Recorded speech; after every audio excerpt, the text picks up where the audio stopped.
Since YouTube is full of marketers that have nothing better to do than to pretend to be reviewers so that you'll buy from their affiliate links, I'll be giving you guys the pros and cons of the Sony X900H to help you avoid the pitfalls. So we're going to dive right in and not waste any of your time dragging on the video. So smack a like on this video for literally just getting to the point. To start with the pros, we're going to talk about the fact that it has a nice metal trim around the frame, adding that luxurious feel. You don't need any screws, unlike the prior models in the 900E family, the 900X family, or rather, the 900 series in general. You just don't need screws. And I think that's very good and a welcome change that Sony has needed for a while. And I hope they continue with this because it's one of their better things that they did this year. Now, out of the box, you can appreciate some pretty accurate color with just minor adjustments, meaning that you can pretty much dial this thing in on your own without needing to hire anybody. So that's a really good thing. Now, again, it's always advised that you hire somebody if you are a image stickler, but for us regular people out here, it's pretty good to know that you don't have to do that. Now, HDMI 2.1 is coming in a later firmware update, so that's another positive there. It has decent motion, though not as good as the Sony X900E from 2017. It is good enough, and it's not like artifacting and breaking apart, and there aren't any major motion issues like I did see on the Sony A8G. So that is something to think about. It does have deep black for nighttime viewing. I was pretty impressed by the black level performance. It held up really well. It wasn't like the most inkiest thing on the market. It's definitely not going to beat out OLED. Blacks do get gray from time to time, and you can still run into some blooming, albeit it is nowhere near as bad as you would find on TVs like the 900F. So that is an improvement in my view there. So I think that is, again, something that they did correct. Now, there is no dirty screen effect of any kind. Now, for those who are new to televisions and television information, dirty screen effect is just when you have blotchiness to your screen. You're noticing black vertical lines as things are panning around, or little black blurbs on gray screens, white screens, or anything that's really a solid color that is light or even relatively dark. There's just no kinds of dirty screen effect, and that's really good. It's a clean screen all around. And there aren't even any vignettings in the corners or anything like that. No dark corners to speak of. It was a really uniform display. Now, the black frame insertion, which is basically just their way of increasing motion, it doesn't flicker or anything like that. Again, the black frame insertion technology is usually a flickery mess because it just dims down things typically. It's separate from soap opera effect. It is a motion enhancement tool. But again, it's good to know that it doesn't flicker because that's usually a huge deal breaker and it makes people sick. And what's a really big benefit is that they continue with the X-Motion Clarity line of black frame insertion technology, where you can experience those extra motion enhancements without any real decrease in brightness, as long as you want to stay within the default for how they set that up for you. So that is good to know. Now, sound is okay for a small room, lacking only bass really. It's pretty room filling. It's pretty decent. You have good mids, you have good trebles, but the bass is going to be obviously a bit weak without a subwoofer. Now, AutoCal is supported through Calman, so you can calibrate this thing yourself if you are willing to pay the $149, I believe it is now, for the consumer end Calman Home, and you can just kind of calibrate it up yourself with your own colorimeter.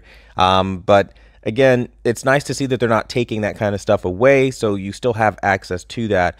Now, it still does have direct access to settings like or color space settings like the BT 2020, DCI, so you can change color space freely. You're not locked into, Rec 709 and, SDR like you would be on some other sets, so that's good to know. Again, while it's not the greatest thing out there to have some negatives, it is important that we do talk about the negatives. So again, if you don't like the fact that I'm going to talk about some cons, now's a good time to click off because it is now time to address the negative things about this TV. So the cons will be this: you don't have any smooth gradation, and this does lead to banding on SDR content and even HDR content. Lower bitrate content like YouTube videos and even over-the-air TV shows, you're just going to be running into some problems anytime there's heavy compression. So just keep that in mind, because that smooth gradation feature being ripped out will come to bite you on the you-know-what. Now, There is no separate mode for HDR picture settings. This is going to make you lose a picture mode for SDR. So if you, for example, like to use cinema and you want to set up SDR cinema mode settings, and then HDR kicks in and you want to use HDR settings and you start dialing in settings and changing things around, that will affect your cinema mode and SDR. There are one and the same. For whatever reason, it is not separate, and that will make you eat one of your picture options, or at the very least have to redial in your settings every single time you switch from SDR to HDR, which is really inconvenient. Dolby Vision is the only exception to this, having its own dedicated mode. Now, you have less picture modes than its predecessor, the 900F, and even the 900E, so bear that in mind because you will not have a sports mode, and I did make a video going through all the various modes you are missing. If you were interested in that, check the uploads for that information. Now, there is no X1 Extreme chip found on its predecessor, the Sony X900F, so you have been downgraded to a rather lowly X1 processor 4K HDR chip found in 2017, and a very gimped version of that, lacking features that the 2017 Sony X900E had on its debut model. So that is something that you might want to think about if you are giving this a serious look. It is a heavily downgraded display as far as picture processing goes. There is also no color management, so if you were trying to calibrate this and lock in things accurately and you're noticing some irregularities and you want to maybe fully calibrate it, it's just not possible on this display. You do have forced Google terms of service. This is probably the biggest deal breaker out there for a lot of you folks who want to just plug and play, right? You can't do that unless you submit to Google's terms of service. If there's anything in their little fine print you don't agree with, you're not allowed to use your TV, not even offline. So I think it's gross. I think it should stop, but it only stops if people mention it and are willing to speak up about it. And so far, I'm the only one. So there is no center position for smaller tabletop stands. For those out there who are wondering, you will have to use the widest stand possible, or the widest feet placement possible on your stand. So that is a big downside for people with smaller setups. You might want to start taking measurements and factoring that into your considerations. It is missing a ton of picture processing options, so I know I touched on this, but this is something that also affects other processing options like motion. You're missing motion flow options, which leads to, again, just a more limited experience, and you have less control over the end result of your picture quality.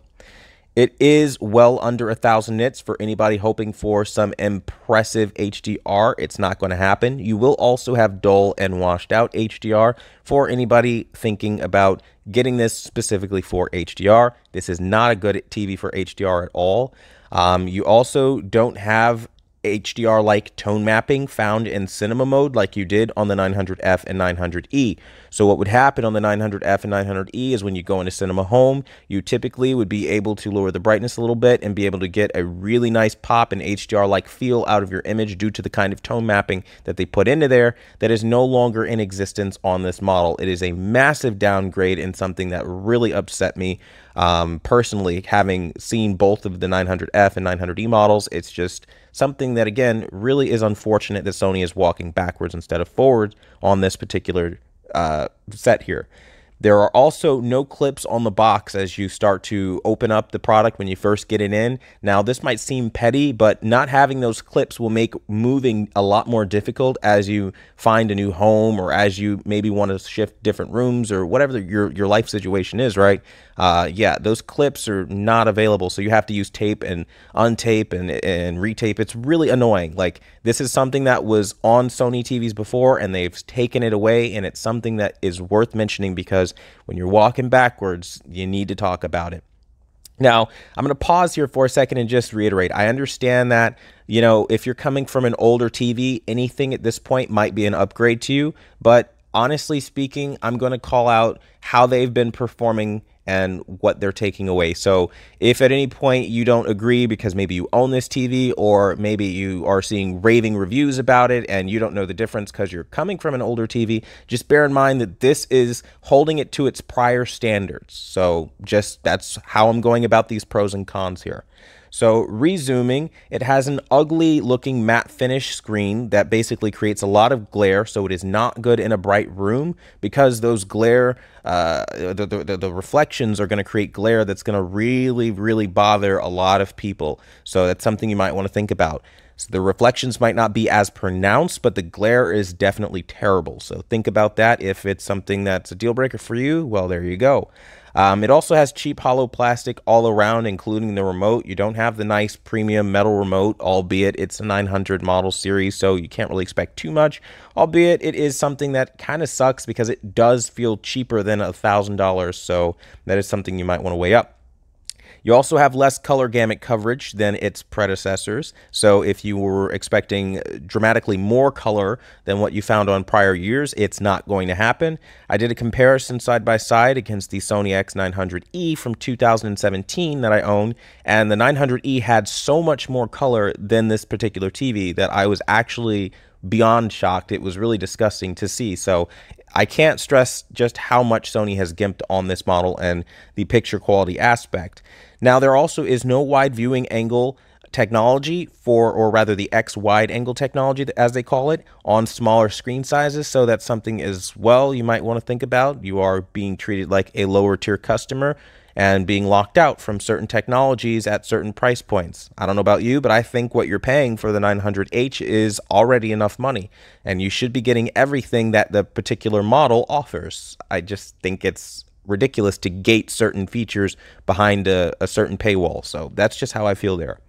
Now, it's up to you at this point to decide whether this product is for you or not. I've basically covered more or less everything that's a key flaw that I could think of off the top of my head. If you guys do have more questions, I'm always here to help you guys out. Now, if this is all very negative to you and you are looking for an alternative opposed to just somebody giving you pros and cons and sending you on your way, I would say give Vizio a look if you're looking for a serious HDMI 2.1 replacement. Right now on paper, they are pretty perfect, and I would say they are worth looking at.